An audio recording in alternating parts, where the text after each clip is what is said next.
everyone's afraid to do stuff because one, they're afraid to ask permission, or two, they really don't have the gonads to go do stuff without the permission.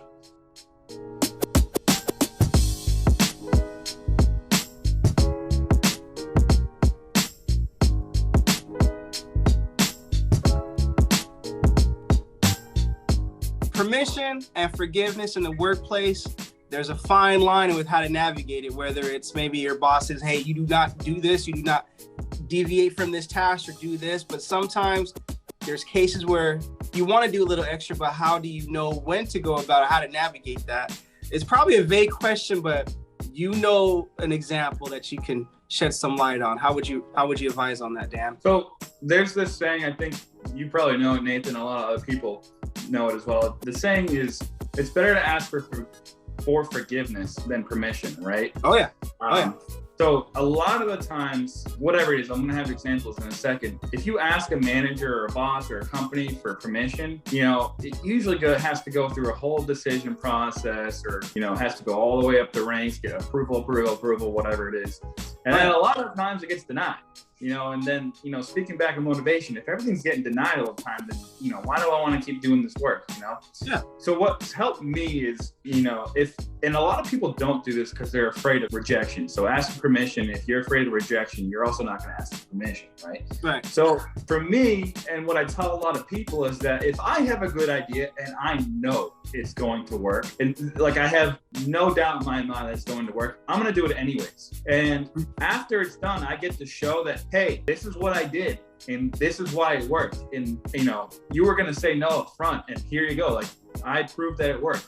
And sorry if you didn't like it, and I spent your company money and your company time on this, but we are now, profiting so much money, or now the company, people are doing less work because of this, and it's going to look good. And hopefully the worst thing that can happen in corporate is you get a slap in the wrist. What are they going to do? Fire you? Like, most of the time in corporate, you can get away with murder, quote unquote, before you get fired. You have to, especially if they know your intentions are good, right? Right. Yeah. And so they're going to say, wow, actually that was a great job. And then if you continue to keep doing that, you're never going to really need to ask permission. It's going to let you do what you want. So for example, I got a good example of something I actually did. So we work on this software that, I don't know, kind of works like magic. I mean, no one knows what we do. And, we know exactly what we're doing, but everything that comes through us is approved by us before the company can ever move. And it's through this one singular software.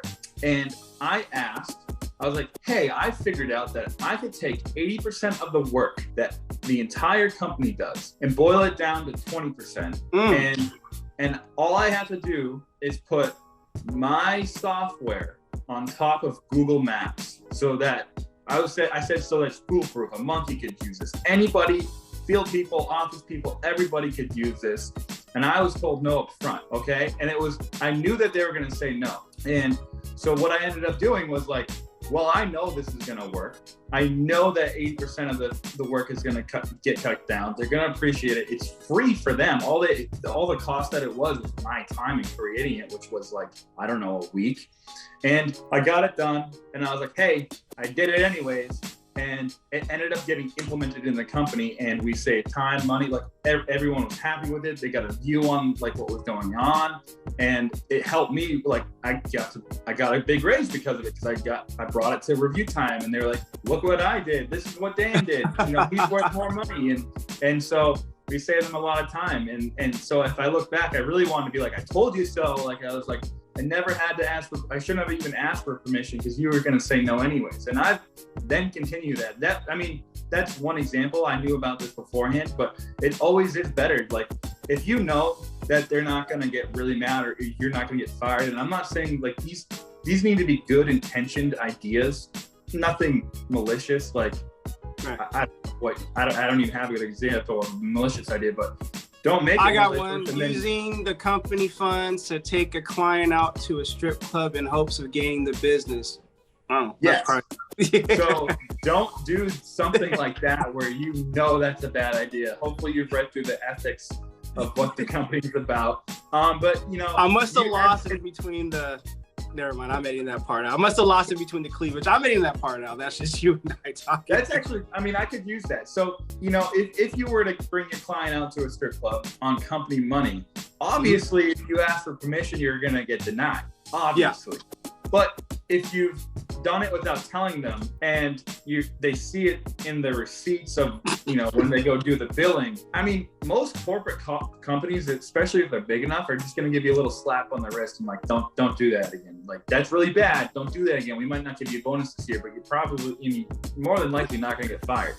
I mean, that's how corporate really works. They really can't touch their employees, but people are really afraid of the people above them and how all of it works. And everyone's afraid to do stuff because, one, they're afraid to ask permission, or two, they really don't have the gonads to go do stuff without the permission.